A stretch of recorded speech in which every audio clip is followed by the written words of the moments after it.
donc Nicolas de l'UCL, et ce soir tu es avec Nacham. L'UCL étant l'Union communiste libertaire, mais ça je vais vous laisser vous présenter, et vous êtes très bien placé pour parler d'anarchisme et d'Emma Goldman. On ne va pas seulement parler d'Emma Goldman, on va aussi parler de Tokyo 68. Voilà. Et merci. Merci Rosalie.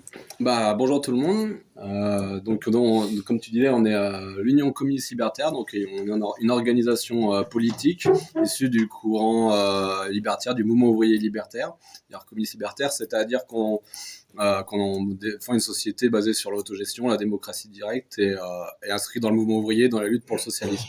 Voilà. Donc on est engagé dans les luttes, on est engagé dans les débats, voilà, on participe, on tient à l'intérieur notre engagement libertaire consiste en gros à créer des rapports de force et des contre-pouvoirs à partir des luttes et à travers des pratiques autogestionnaires démocratiques. Voilà, un peu pour présenter rapidement l'UCL. Et donc aujourd'hui, on vous propose donc une soirée autour avec Hélène, qui sort ces dernières semaines 2 bandes dessinées, donc une effectivement qui s'appelle Tokyo 68, qui revient sur les années de lutte au Japon, notamment dans le mouvement étudiant et l'opposition à la guerre du Vietnam et tous les débats politiques, tous les parcours politiques qu'il y a pu y avoir. On va rentrer dans le détail. Et la deuxième, donc Emma Goldman, qui revient donc sur le parcours donc de la militante anarchiste et féministe américaine bien connue, qui a été très importante dans la construction du mouvement libertaire aux États-Unis, en Amérique du Nord. Donc on va vous diviser la soirée un peu en deux, c'est-à-dire on va faire une première partie sur Tokyo 68 du Nord, donc du coup avec des questions, mais n'hésitez pas à intervenir, c'est pas forcément nous, puis après vous, on va pouvoir interagir comme ça on fait à peu près 1 heure sur chaque livre, sur chaque BD, et ce sera équitable. Et avec des questions, du coup, comme ça, il y aura des questions autour des 2 ouvrages, des 2 thématiques. Donc, 2 BD qui semblent apparemment parler de 2 événements qui semblent ne pas avoir de lien. Pourtant, le parcours d'Emma Goldman, c'est un engagement libertaire, féministe, et qui s'est aussi engagé dans la période où c'était le développement de l'impérialisme américain, l'entrée en guerre et tout. Elle a eu des combats par rapport à ça. Tokyo 68, donc la BD parle du parcours de 2 étudiantes et se centre notamment sur 2 étudiantes parce que ça a été beaucoup des figures masculines qui ont été mises en avant et ce mouvement parle notamment de l'opposition aux bases américaines au Japon dans le cadre de la guerre du Vietnam. Donc il y a des connexions entre les sujets, on va pouvoir donc les creuser, et qui parlent aussi à notre période historique actuelle où que ce soit les luttes pour Gaza et tout, les mouvements féministes ces dernières années. Voilà, ce sont des questions aussi actuelles qui donc du coup ont des histoires, et donc c'est ça qu'on va creuser. Alors donc on va commencer donc par Tokyo 68. Et puis merci d'être là et de m'avoir réinvité, vu qu'en effet c'était super chouette la dernière fois pour la Palestine, donc ça fait très plaisir. Et donc du coup, alors déjà exactement, Hélène, peux-tu te présenter, ton parcours, parce que tu es aussi militante. Oui, j'ai milité un peu avec l'UCL, et après j'ai eu trop de boulot, mais c'était super intéressant, et ça fait sens aussi de se rencontrer autour de ces livres dans une librairie avec des camarades. Du coup, ça lie le mouvement social, la tradition libertaire, et comment on peut concilier un peu tout ça, l'histoire et finalement les liens avec des luttes contemporaines. C'est un peu ce que j'essaye de faire dans mes livres. Donc je trouve que c'est un format hybride qui est super intéressant. Et moi sinon, donc là j'ai travaillé au dessin pour ces 2 livres, à chaque fois avec des autrices qui étaient pour le Japon chercheuses, et pour Emma Goldman, c'est une autrice philosophe. J'ai fait certains bouquins toute seule qui étaient plus fiction inspirée du réel sur la Tunisie, parce que j'ai passé du temps à Tunis avec des journalistes après la Révolution. Et j'ai aussi fait ce livre qu'on a évoqué qui s'appelle Un chant d'amour avec Alain Grèche, sur les liens entre la France et la Palestine et Israël depuis 67, et son évolution depuis une politique un peu indépendante, gaulliste, jusqu'à une politique clairement de collaboration avec Israël. Voilà. Très bien. Très bonne présentation. Donc du coup, alors on va commencer donc par Tokyo 68. Alors, comment est né ce projet de BD du coup autour de ce que certains ont appelé le mai 68 japonais du point de vue étudiant, déjà peux-tu un peu résumer ces événements, un peu les enjeux et sa chronologie derrière, voilà, une question un peu en 2 temps. D'abord, comment c'est né? Moi, j'ai découvert ça. Enfin, j'ai découvert qu'il y avait disons même des luttes radicales au Japon. Je ne savais pas du tout avant de découvrir l'armée rouge japonaise quand je travaillais sur la Palestine. Donc, j'ai découvert en effet Fusako Shigenobu qui était proche du FPLP et tout ça. Donc, ça, c'était il y a quelques années. Je me suis dit, waouh, des Japonais à Beyrouth qui luttent avec les Palestiniens. Du coup, on creuse, on découvre un peu les années 70. On se dit, oulala. Parce que, en effet, c'est le moment un peu soit de type guérilla urbaine, soit révolution mondiale avec des groupes clandestins japonais qui, malheureusement, ont une mauvaise réputation à l'international. Et bon, on en reparlera peut-être dans les détails, mais pourquoi, d'une certaine façon, ça marque aussi la fin d'un mouvement un peu révolutionnaire étudiant de masse et que ça se coupe vraiment de la population japonaise, ça rentre dans la clandestinité. Donc, je voulais pas forcément rester là-dessus parce qu'il y a aussi une espèce de voyeurisme parfois un peu macabre parce qu'il y a eu beaucoup de violences internes, ce qui est devenu au Japon vraiment une espèce de caricature de regarder ce que le militantisme peut donner, ça peut donner la violence et donc le militantisme est mal vu au Japon et ça a créé une rupture comme ça dans l'héritage politique des années 70. Or, il y a eu d'autres choses, il y a eu aussi un mouvement de libération des femmes des années 70, mais on en reparlera. Mais quand voilà, j'ai continué à creuser et j'ai vu qu'il y avait en effet un mouvement étudiant à la période où de partout dans le monde le fond de l'air était rouge, donc tout ça se soulevait un peu partout et il y avait des connexions qui existaient entre les mouvements de fac.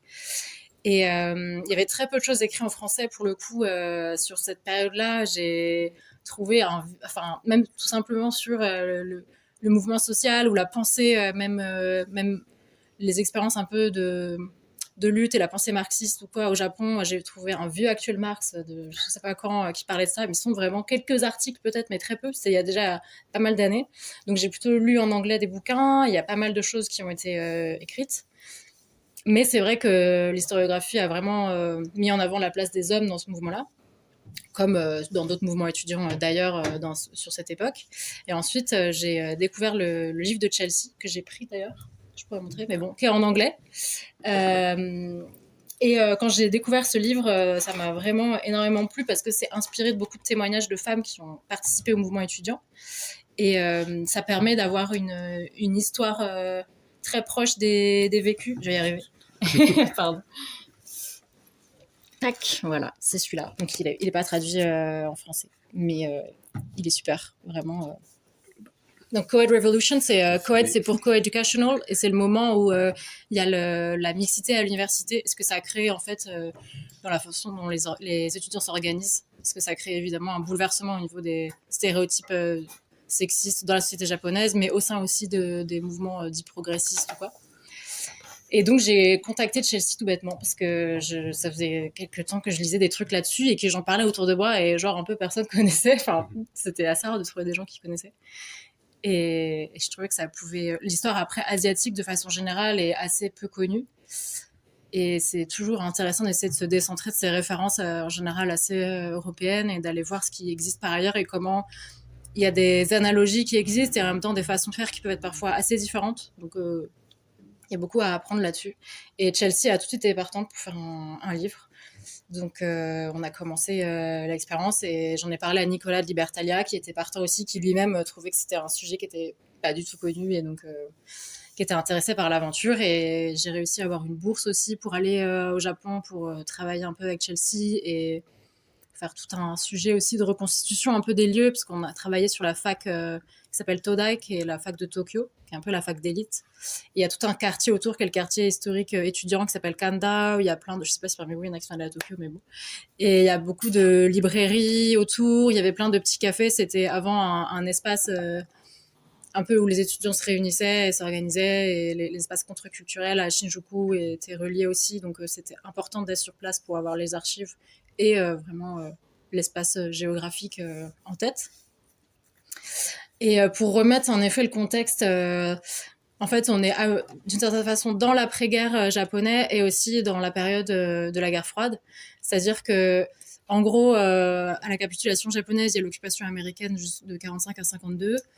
Et donc les États-Unis veulent démilitariser le Japon et faire un système démocratique.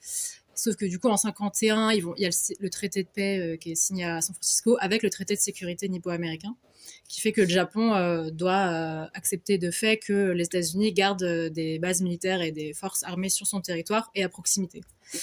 Et plutôt que d'en faire justement un développement de la démocratie, parce qu'en fait, il y a beaucoup d'anciens militaires condamnés comme criminels de guerre de classe A qui sont finalement recyclés dans les gouvernements japonais parce que c'est plus facile pour l'impérialisme américain de les utiliser justement pour créer du Japon un rempart contre le communisme en Asie qui quand même prend de la force avec par exemple 49 en Chine, donc la victoire du communisme chinois et tout ça. Donc le Japon devient un espèce de vassal de la sphère d'influence américaine. Et ce traité-là de sécurité nippo-américain s'appelle ANPO et ça devient vraiment un catalyseur des mouvements de contestation portés par les étudiants qui s'organisent sous le Zengakuren, donc qui est une fédération des associations autonomes des étudiants, par-delà tout l'archipel, mais soutenu aussi par par la population, parce que cette génération-là d'étudiants, en fait, c'est la génération juste de l'après-guerre. Nos personnages sont nés en 47, par exemple. Et elles ont un regard très critique sur leurs aînés qui ont accepté le régime fasciste japonais de la Seconde Guerre mondiale. Et donc, en fait, cette génération des parents et des grands-parents porte un peu cette culpabilité et sont assez intéressés par le désir de démocratie de la jeune génération et sont d'abord assez en soutien avec ce mouvement étudiant qu'on a... Donc, on entre dans le livre, nos personnages sont plus jeunes, elles sont au collège, et on voit qu'en 60, il y a une manifestation contre autour de la Diète, donc le Parlement japonais, contre le renouvellement de ce traité. Et il y a une jeune étudiante qui est tuée dans ces manifestations, qui s'appelle Kanba Michiko. Et ce moment-là, il est vraiment marquant dans le début de politisation d'une génération. Et ensuite, on reprend nous notre récit en 67, parce que c'est un long 68 en fait, on fait 67 à 69. Et 67, il y a une autre manifestation à l'aéroport de Haneda pour empêcher le Premier ministre d'aller dans le sud Vietnam. Il y a un étudiant, Yamazaki Hiroaki, qui meurt ce jour-là. Et donc ça fait un écho à l'assassinat de la jeune étudiante en 60. Et ça marque justement vraiment le moment où les étudiants veulent s'organiser. Et donc la fédération, donc Zengakuren, prend beaucoup de force et s'organise dans les facs. Et donc on va avoir... contre justement l'impérialisme américain qui prend ses formes justement dans les bases qu'ils peuvent développer pour aller ensuite bombarder le Vietnam, qui sont très marquantes justement autour d'Okinawa parce que c'est encore présent aujourd'hui. Mais il y a aussi la question par exemple des frais d'université et de voir que l'université est utilisée pour créer finalement des nouveaux travailleurs conservateurs. Donc il va y avoir une espèce de volonté de révolution prolétarienne au sein des facs, de faire le lien avec le mouvement ouvrier ou quoi. Et donc, il y a plein de luttes qu'on va croiser dans le livre. Par exemple, la lutte de Sanrizuka aussi, qui est une lutte qui est intéressante, à mon sens, de connaître en France, parce qu'elle fait écho à la ZAD Notre-Dame-des-Landes, un peu d'une certaine façon. Sanrizuka, c'est une lutte qui s'est organisée contre la construction de l'aéroport de Narita. Donc, à Tokyo, il y a 2 aéroports. Il y a Haneda, qui est le plus ancien, qui est aujourd'hui plus un aéroport, qui est international, mais qui est aussi un aéroport dit domestique. Et il y a l'aéroport de Narita, qui donc a été... un projet de construction sur des terres paysannes, sans consulter évidemment les paysans qui étaient d'ailleurs des paysans assez précaires, et donc le gouvernement pensait qu'ils allaient facilement accepter les dédommagements de l'État. Et en fait, il y a eu un mouvement de révolte des paysans qui se sont organisés, qui ont été soutenus par les étudiants et par les syndicats. Et donc nos personnages vont y aller aussi pour voir un peu comment s'organise la lutte là-bas. Ça a été quelque chose de très fort qui, encore aujourd'hui, ça pourra peut-être en parler, mais encore aujourd'hui a des échos et une conflictualité. Et on poursuit dans tout le livre sur plein de... Ils vont petit à petit occuper de plus en plus la fac. Et c'est une fac vraiment symbolique au Japon, avec cette espèce de tour qu'on voit où il y a un auditorium et il y a un siège qui a été télévisé et vu dans tout le Japon parce que... ça a été des images très marquantes puisque les barricades ont été très impressionnantes. Elles ont poussé dans leur radicalité de sorte que dans les témoignages des étudiants, il y en a qui pensaient vraiment qu'ils allaient mourir lors de cette barricade-là, de ce siège qui a duré pendant 3 jours. Et je ne vais pas spoiler l'histoire, mais voilà, on voit vraiment à quel point ça a été extrêmement... ça s'est vraiment organisé autant de façon structurée dans des groupes type trotskiste ou quoi, et de façon un peu autonome et horizontale dans le Zengakuren puis Zenkyoto. Donc, organisation un peu étudiante, un peu polymorphe, quoi. Des questions déjà? C'était ce qu'on appelait l'assaut de Tokyo, c'est ça, non? En 69? Alors, Je l'ai pas entendu comme ça, mais oui, c'est 69. Donc l'assaut de la tour de Tokyo, enfin de Todai et Tokyo Daigaku. Mais oui, c'est ça. Et c'est l'assaut par la police. Je Et c'est vrai que connaissais ça. sous ce nom-là, Ouais, ouais. l'assaut de Tokyo. Ouais, oui. Ben, il y a quelques vidéos un peu sur YouTube qui sont plutôt des vidéos issues pour le coup des médias, donc c'est montré de façon très théâtrale, quoi. Il y a vraiment un côté tintintin, on se dit ils vont y arriver, ils vont rentrer, ça se regroupe et tout, donc c'est un peu cinématographique. Mais oui, ça a créé des noms comme ça un peu qui sont restés.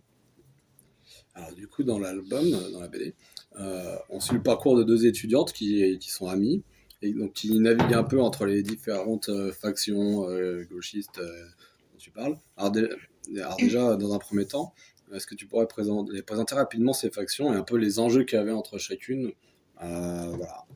Après, deuxième question qui vient à celle-ci, mais déjà, voilà. Oui, comment dire, du coup, il y avait d'abord la Zengakuren, donc cette fédération d'associations autonomes qui est née dans l'après-guerre. Il y a eu ensuite un changement de direction anti-stalinien avec quelque chose qui s'appelait le Bund, donc, qui venait un peu de l'Allemagne et tout ça, dont c'est parti Kanba Michiko en 60. Et il y a eu donc vraiment un déchirement avec le PC qui par ailleurs avait avant une pratique assez pas très bureaucratique qui soutenait des pratiques un peu clandestines, souterraines, qui poussaient parfois même les études, là je parle des années 40, du coup l'après-guerre, à partir de 45 jusqu'à 55 ou quoi, qui soutenaient parfois les étudiants à aller dans les campagnes, soutenir les luttes paysannes et tout ça. Et à un moment, ils ont opté pour une politique plus parlementariste. Et ça a été vécu comme une trahison de la part des étudiants. Et donc, il y a vraiment une scission. Et le PC a été vu plus comme quelque chose de l'ordre de la compromission parlementariste et tout ça. Et donc, la Zengakuren a été très puissante. C'est cette fédération qui a permis d'organiser un peu le mouvement étudiant. Et en son sein, il y a eu ensuite une coalition qui s'appelait Sanpo. Donc après, vous verrez d'ailleurs, si jamais vous lisez le livre, on a fait une petite page avec tous les casques, parce qu'ils s'organisaient avec des casques sur lesquels ils peignaient les noms de leur faction. Donc nous, on a choisi de dire faction. En japonais, ils disent secte. Voilà. En français, on s'est dit, je disais du coup à Chelsea, la chercheuse, je disais secte, ça va faire très bizarre en français. Et en même temps, c'est pas anodin non plus comme terme, parce que c'est vrai qu'il y a un fractionnalisme assez fou, parce que donc c'est beaucoup des trotskistes, il y a un peu des Mao aussi et tout, mais dans cette tendance-là qui est très organisée et structurée, qui demandait vraiment un don de soi assez total. C'est-à-dire quand vous faisiez partie d'un groupe, vraiment, vous deviez donner de votre être un peu en permanence. Et Katsukaku, par exemple, qui est une des factions les plus importantes, qui existe encore aujourd'hui, peut-être on en reparlera pareil, qui a scissionné donc, avec Kakumaru, et ils ont ensuite en effet eu des guerres internes très violente, ce qu'on appelle, on en reparlera, mais voilà. Il y a ensuite une ligue marxiste-léniniste qui avait un autre nom avant. Donc nous-mêmes, en fait, entre 76 et 69, les casques parfois d'un même personnage ont dû évoluer parce que les groupes ont évolué. Et ce qui est intéressant, sinon, c'est qu'il y a le Zenkyoto qui a été créé vraiment en 68, qui lui permettait aux étudiants de participer au mouvement de lutte sans faire partie de ces groupes-là qui étaient vraiment hiérarchisés et un peu autoritaires. Le Zenkyoto permettait de juste participer aux barricades ou aux AG ou quoi, et de faire partie du mouvement étudiant sans devoir s'affilier à quelque chose de très dogmatique. Et donc, dans nos deux personnages, en fait, il y a un peu ça. Il y en a une, vous voyez d'ailleurs sur la couverture, il y en a une qui a un casque. C'est le casque de la faction ML, donc marxiste-léniniste. Et il y en a une qui n'a pas de casque, qui fait juste partie, celle qui n'a pas de casque, fait juste partie du Zenkyoto. Et en fait, elle va s'investir aussi dans un groupe qui, pour nous, était très intéressant. C'est un groupe un peu de soutien juridique, qui, pareil, existe encore aujourd'hui, qui a été organisé par une femme qui était plus âgée que les étudiants, qui avait la trentaine. Et elle l'a fait aussi avec son mari, elle avait des enfants, et en fait, elle voulait faire en sorte que... elle pensait qu'il fallait aller voir les parents des étudiants pour pouvoir leur expliquer pourquoi la lutte de leurs étudiants, c'était pas juste une espèce de deuxième crise d'adolescence un peu puérile, mais quel était le sens de cette lutte-là, et d'aider les étudiants à s'organiser contre la répression policière, de connaître un peu ses droits. Il y avait un numéro qu'il fallait qu'ils appellent avec des moyens mémotechniques et tout ça. Et donc... l'autre personnage qui n'est pas dans un groupe très structuré s'est investi davantage là-dedans, une espèce de rapport. Elle va aussi dans des groupes de soutien. Quand il y a par exemple une manifestation, il y avait un groupe qui s'organisait dans une maison pour recueillir les blessés, pour les soigner. Donc ce qu'on peut appeler aussi du care ou quoi, enfin en tout cas une espèce d'arrière-base aussi, et qui est tout autant nécessaire que de faire juste partie d'un groupe un peu plus dogmatique. Alors du coup, donc comme je disais, les deux personnages dont tu as parlé, donc, sans spoiler la BD, elles vont suivre des parcours différents qui laissent entendre un peu ce qui va se passer aussi, en tout cas à la fin de la BD, ce qui va se passer par la suite, que ce soit effectivement l'émergence du mouvement féministe, mais également ces fameuses tensions assez dramatiques qu'il y a eu entre toutes ces factions. Bah, moi, l'idée, ce serait de savoir comment est-ce que vous êtes servi de ces personnages pour expliciter un peu ces enjeux, notamment ces deux-là, sur lesquels on va un peu plus creuser. Et puis c'était quoi un peu l'idée du message derrière, ou je sais pas, de l'enseignement derrière chacun de leur parcours que vous vouliez communiquer? Bah, déjà, donc, c'est très peu connu, mais on voulait mettre en avant ce groupe de soutien juridique, parce que pour nous, c'est important et c'est un héritage qui existe encore. Parce que sinon, même au Japon, il y a plein de gens qui connaissent pas, ou qui vont vous dire juste cette période, c'était horrible. Et on en a gardé que du mauvais, et même ça nous empêche aujourd'hui de militer. Et en fait, bah, y a quand même des choses qui existent vraiment.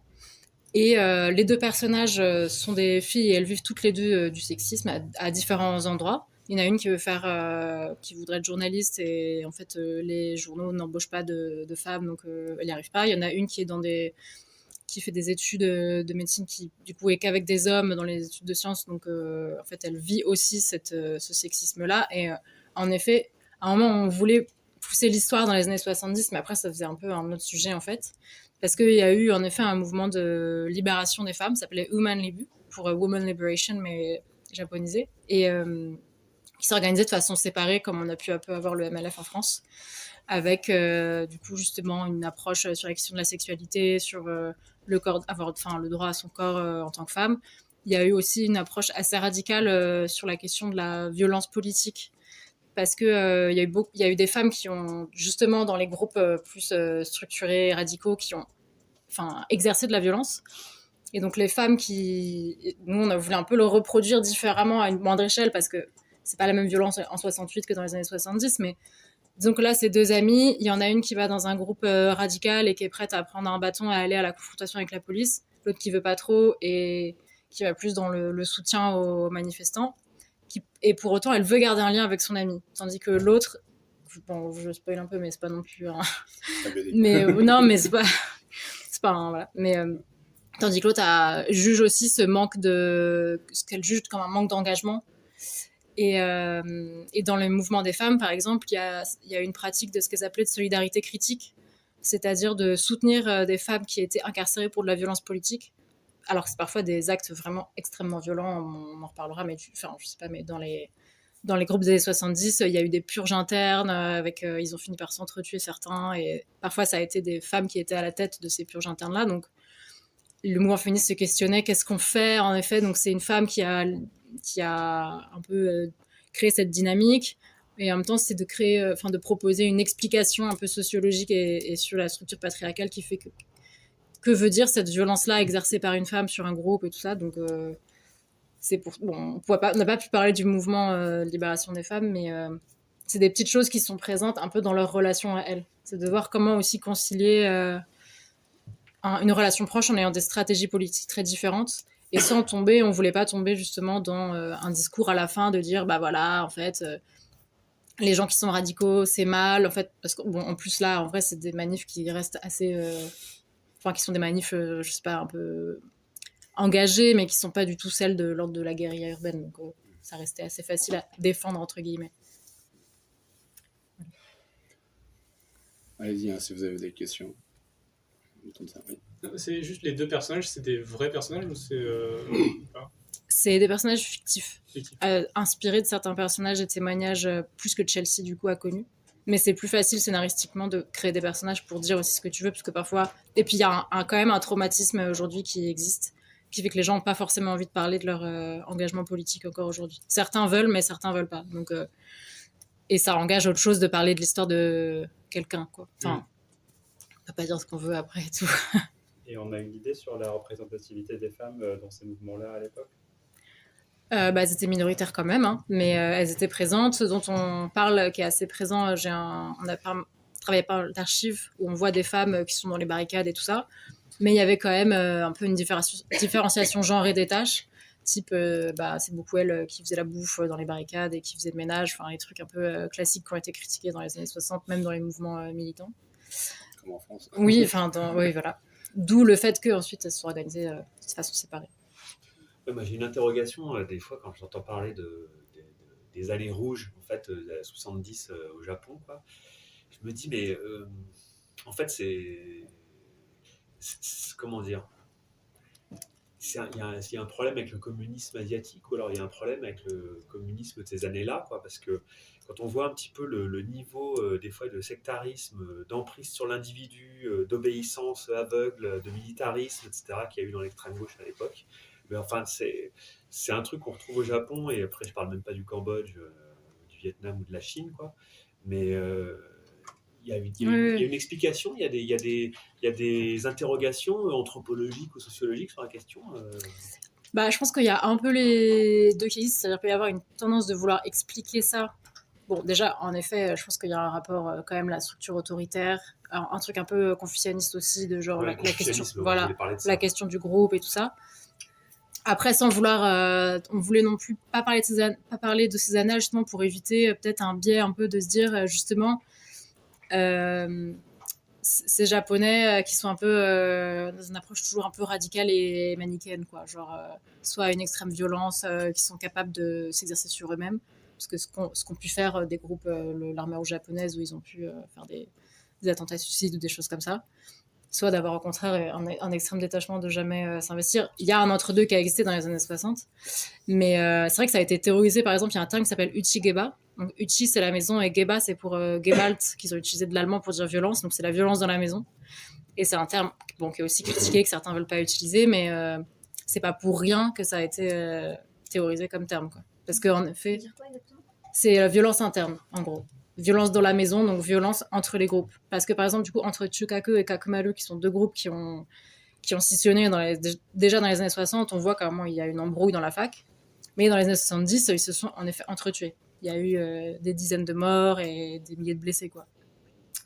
Mais après, il y a toujours aussi le côté, la tactique de guérilla urbaine face à une espèce de démoralisation totale d'une lutte qui rencontre toujours une conflictualité plus puissante, qui n'arrive pas à obtenir ce qu'elle veut et qui opte pour une autre stratégie. Parce que c'est vrai mais qui se coupe des masses, du coup, qui pratique ce qu'on a pu voir après, enfin, autrement, mais action directe ou les brigades rouges ou quoi, par rapport à, je sais pas, l'opéraïsme avant et ensuite les brigades rouges, c'est quand même pas du tout les mêmes stratégies politiques. Et c'est vrai qu'on se coupe des masses et qu'elles sont... c'est plus non plus un espèce de justement un modèle de vie ici et maintenant. Là, nous, ce qu'on montre, c'est que dans la barricade aussi, il y a une possibilité de se dire, comme c'est des barricades qui ont duré des mois quand même, enfin une occupation qui a duré longtemps, c'est de se dire, il y a une expérimentation du possible aujourd'hui. Il n'y a pas que la lutte clandestine pour un avenir demain. Donc c'est des pratiques politiques très différentes.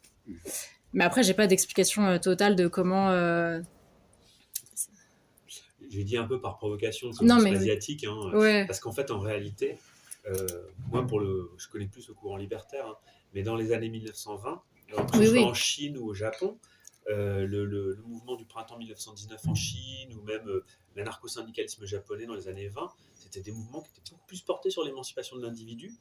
Enfin, c'était des mouvements ouvriers, hein, de lutte, mais il y avait quand même un truc de rejet du confucianisme, rejet de la chape de plomb patriotique et moraliste, etc., sur la société, et donc un truc d'exaltation, de la libération individuelle aussi.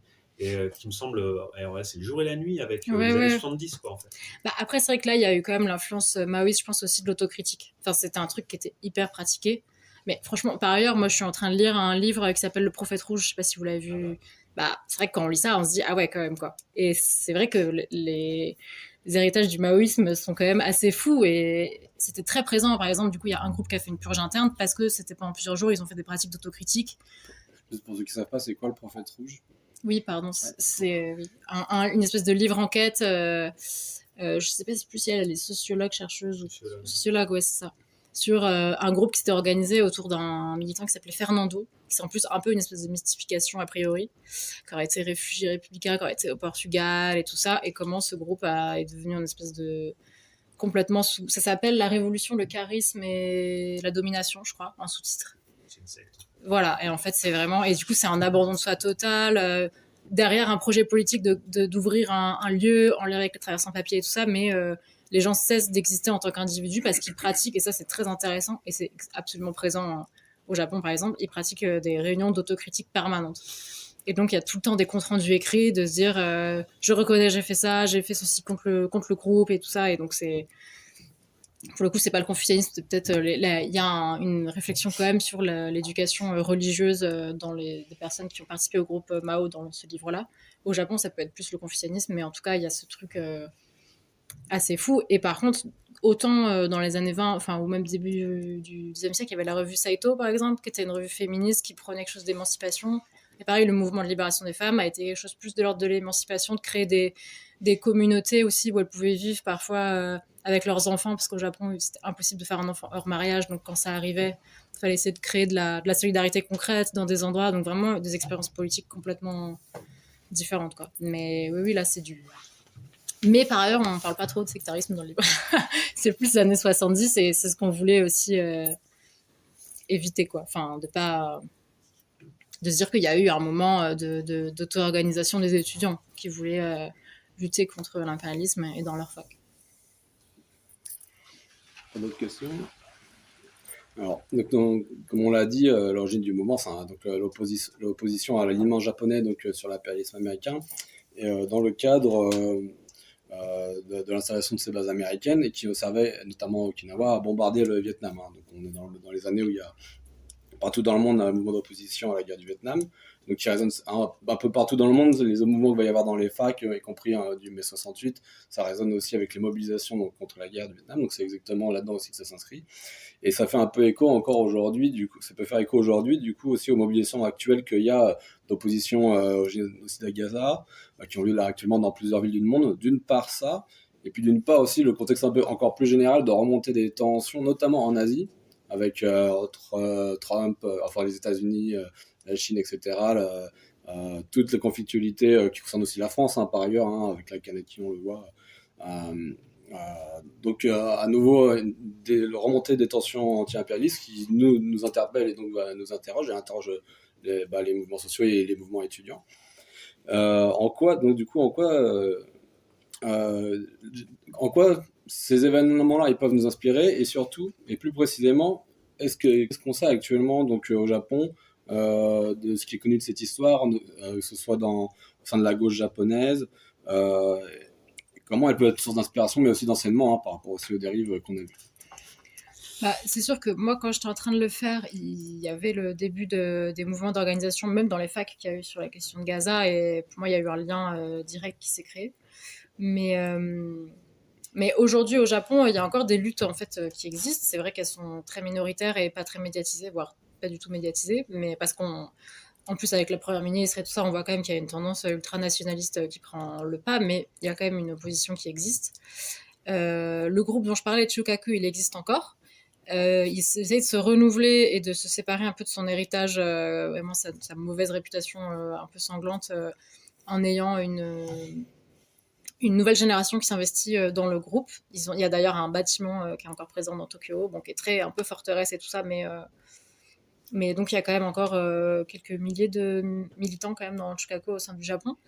Et il y a plusieurs luttes qui sont présentes. Gaza, de toute façon, c'était assez présent au Japon. Moi, quand j'y étais, il y avait des manifestations à Tokyo. C'est pas des manifestations de masse, mais c'est des manifestations régulières. Et c'est intéressant de voir que pour eux, c'est une question qui est strictement politique, qui n'a pas du tout le reste de ce qu'on peut y ajouter dans les pays, en tout cas européens ou quoi. Donc ça dépassionne, entre guillemets, le débat sur le soutien à la Palestine et contre le génocide à Gaza. Il y a en effet une critique de l'impérialisme et du militarisme en général, puisque donc, le Japon a dans sa constitution, l'article 9, c'est un pacifisme qui est constitutionnalisé. Et c'est-à-dire que le Japon a aujourd'hui des forces d'autodéfense qu'il n'avait pas par ailleurs, mais en tout cas, le Japon ne doit pas entrer en guerre, en gros. Et c'est quelque chose qui est vachement soutenu par la génération qui est âgée aujourd'hui, mais qui a survécu aux 2 bombes, et qui essaye de transmettre ça aux jeunes générations. Et forcément, ça a été énormément porté, en plus, au moment de la guerre en Ukraine et de la guerre à Gaza. Donc, c'est 2 thèmes qui sont portés quand même dans les luttes en ce moment au Japon. d'être contre cette modification de l'article 9 qui est portée par les partis conservateurs qui voudraient militariser davantage le Japon tout en ayant une politique très pro-américaine. Donc cette question-là, en fait, anti-guerre, entre guillemets, qui s'exprime plus comme ça, alors que s'exprimait comme ça avant aussi, mais en tout cas pacifiste, elle est très présente, qui lie aussi la lutte contre le nucléaire avec le post-Fukushima, où il y a quand même pas mal de gens qui s'organisent, qui font le lien entre la question des 2 bombes et Fukushima, et donc ça va permettre de coexister. Il y a encore, à Sanrizuka, à l'endroit de l'aéroport, il y a encore des gens qui luttent. Il y a un homme qui a encore une maison au milieu Depuis les des... années 60. Ouais, Voilà. et des terres agricoles, à peu près, plusieurs milliers de mètres carrés quand même de terres cultivées, au milieu des zones d'avion, quoi. Et qui tient à cette maison-là. Bon, il n'a pas d'enfant, donc ils se disent que le jour où il va mourir, l'État va sûrement récupérer les terres, mais et il se fait harceler par l'État. Mais il y a des manifestations de temps en temps de gens qui vont essayer de le soutenir. Il y a une chaîne, en 2024, je crois, une chaîne humaine qui a été faite contre l'État voulait prendre 4000 mètres carrés de terres agricoles, et donc ils ont réussi à lutter contre ça. Donc c'est encore présent, c'est pas du tout connu par contre, c'est un peu compliqué d'y aller, nous on voulait y aller, on n'a pas réussi parce que faut quand même entrer en contact avec le mec, on va pas débarquer non plus chez lui et tout ça.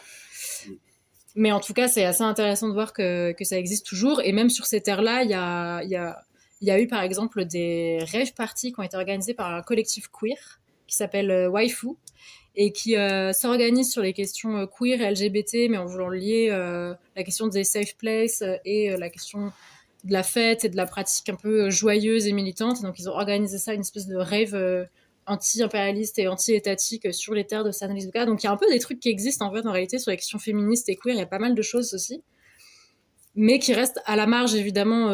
Nous en France ça nous parvient pas trop. Si c'est des sujets qui vous intéressent, je vous invite quand même à lire. Si vous lisez Mediapart, il y a une journaliste que j'ai connue au Japon qui s'appelle Joanne Fleury, qui écrit des papiers sur Mediapart qui sont super, et elle parle de ça. Il y a eu c'était pas un MeToo japonais, mais il y a eu, enfin l'équivalent, ils l'ont appelé Kutu pour Kutsu-tu, et Kutsu c'est les chaussures. Et parce qu'il y avait une affaire où en fait il y avait l'obligation pour les femmes au travail de porter des talons, et du coup ça s'est organisé autour de ça, et de voir à quel point en effet la société aussi est patriarcale dans le monde du travail au Japon, et donc c'était essayer de s'organiser sur ça.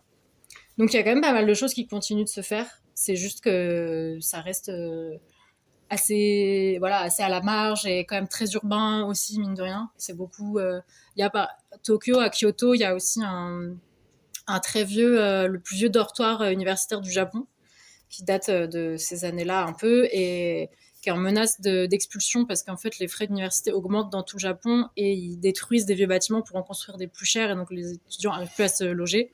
Et ça c'est un très vieux dortoir qui est un peu autogéré en plus, du coup ça leur plaît pas du tout, mais il y a une lutte autour de ça qui symbolise un peu la lutte pour une université accessible et un peu autogérée ou quoi. Donc voilà, il y a quand même des choses à faire, comme partout, il faut aller un peu les chercher.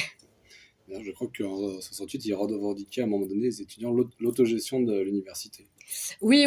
Bah, il y a eu des trucs assez aussi, il y a eu une espèce de pratique aussi d'auto-négation, c'est-à-dire de ne pas vouloir se voir comme des étudiants de l'université parce qu'ils refusaient le système universitaire concret. Donc ils se disaient, à la fin on voit, nous ne sommes pas des étudiants de la fac parce que nous refusons la fac telle qu'elle est aujourd'hui. Donc il y a eu... Après c'était aussi très théorique, enfin cette université-là c'était une université vraiment élitiste, donc c'est là qu'il y a eu le développement de la théorie. Il y avait beaucoup aussi les questions de théorie de l'aliénation qui étaient développées, donc il lisait vachement Althusser, Sartre et tout aussi. Enfin bref, c'est une circulation de la pensée. C'était assez riche, mais après aussi très propre à une époque, hein, de toute façon. Voilà. Des questions?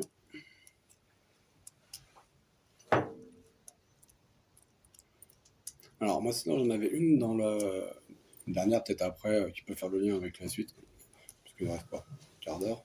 Dans le BD par contre on ne parle pas du tout des mouvements anarchistes. Mais pourtant l'équivalent d'une fédération anarchiste qui a scissionné, je crois, à un moment donné, et qui a ensuite donné une organisation qui par ailleurs était plutôt communiste libertaire. Je ne sais pas si tu as des infos là-dessus ou quelqu'un d'autre. Et la présence des anarchistes dans ce mouvement-là, parce que là on parle beaucoup, ça parle dans la BD, on évoque surtout des factions, léninistes. Ouais. Non, juste que pour le coup, moi c'est vrai que ce qu'il y a de libertaire au Japon, je connais plus jusqu'aux années 20, quoi. Début, quand il y a eu un peu toute la vague de propagande par le fait d'abord, et puis du coup, tentative d'assassinat contre l'empereur, et ils ont été condamnés à mort et tout ça. Et ensuite, un mouvement qui était lié au mouvement des travailleurs, avec des mouvements de grève qui étaient assez importants, qui étaient vachement réprimés aussi, mais en tout cas qui étaient quand même assez massifs. C'est-à-dire, même si la pensée du coup de Marx arrivait au Japon, c'était quand même le mouvement libertaire qui prenait forme. Mais comme ça a pris forme aussi à d'autres endroits dans le monde, je pense qu'il y a aussi des tendances générales politiques, c'est-à-dire que les années 60 étaient assez rouges quand même, alors que le début du 20e, mais comme on en parlera peut-être avec Emma Goldman, c'était quand même l'époque de l'anarchisme aussi et de ce type d'organisation-là.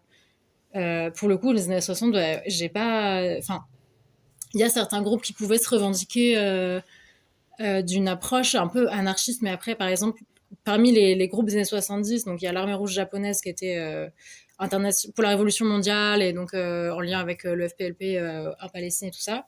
Il y avait l'Armée rouge unifiée, donc qui a fait sa purge interne malheureuse, donc dans le chalet à Sama, ça s'appelle.